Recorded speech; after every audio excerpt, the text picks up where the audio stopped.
Rebel News has doubled in size. At the beginning of the pandemic, we had about 30 teammates. Now we have around 60. 90% of them are in Canada. That's where our home is. But we also have some great contributors around the world. The famous Avi Yamini in Melbourne, Australia, the one-man army. Well, I am here in the United Kingdom in the town of Stonehaven, not far from Aberdeen in Scotland. It's my first time in nearly 3 years leaving the country because Justin Trudeau had his quarantine rules and his no-fly list for unjabbed folks like me. So it's nice to stretch my legs a bit. I came here to talk about a case, a shocking case of police lockdown brutality. You can find info on that at standwithgabby.co.uk. But along the way, I thought I would see who this fella Callum Smiles is. Apparently, he's a new rebel, but because of the no-fly zone, I've literally never met him until today, and he is a rebel in the UK. Callum, nice to meet you in person. Nice to meet you as well. You've been doing some videos on your own, but you started doing some freelance work with us. You cover some prickly cases, like there was sort of race riots in Leicester. The United Kingdom has a lot of stories that are of interest to Brits, but also they're thematically similar to stories around the world.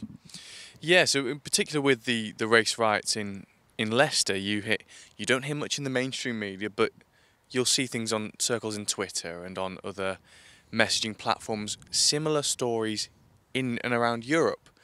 So we thought we'd go down there, especially with the recent events, to, well, try and show more people exactly what's going on.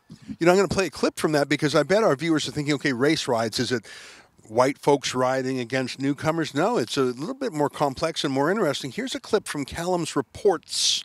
Let's have two clips because you did a couple of them, right? Yeah, we managed to speak to Surav Dutt, who's a political analyst from the Midlands and from the Hindu perspective, which we weren't seeing in the mainstream media. Here, take a quick look at that. Last weekend, gangs of masked men were attacking the building and threatening worshippers inside, resulting in 47 arrests. Where do you see this going in the near future? In terms of communal relations within Leicester and the UK between the Hindu community and the Muslim community, this specific type of violence is unprecedented. Well, that's an example of the work you're doing. You're up here with me in Scotland to cover the case of Gabby Burnett, whose house was stormed without a search warrant by police almost 2 years ago. I get the feeling that I've had here before, which is that the mainstream media in the UK is just as much a media party, just as much in sync with the regime as in Canada. There might be a few more exceptions, like the new GB News TV station. They're independent-minded. There are a few interesting individuals left in the UK, but the vast majority of reporters seem to be bland, regime narrative, woke repeaters more than reporters. That's how it looks to me in Canada. What do you think? There seems to be this willful neglect of the little man. So I've shown people, around the country before coming up here when they said, "Oh, so where's the next story?" And I told them about Gabby Burnett, and they say, "Who's Gabby Burnett?" Showed them the video, and they all have that same heart-throbbing shock to think not only could this happen in our country, but that it can be kept so quiet. You know, there's other stories, like I've been following the case of open borders. In the United States, it's very famous. Trump wanted to build a border wall with Mexico.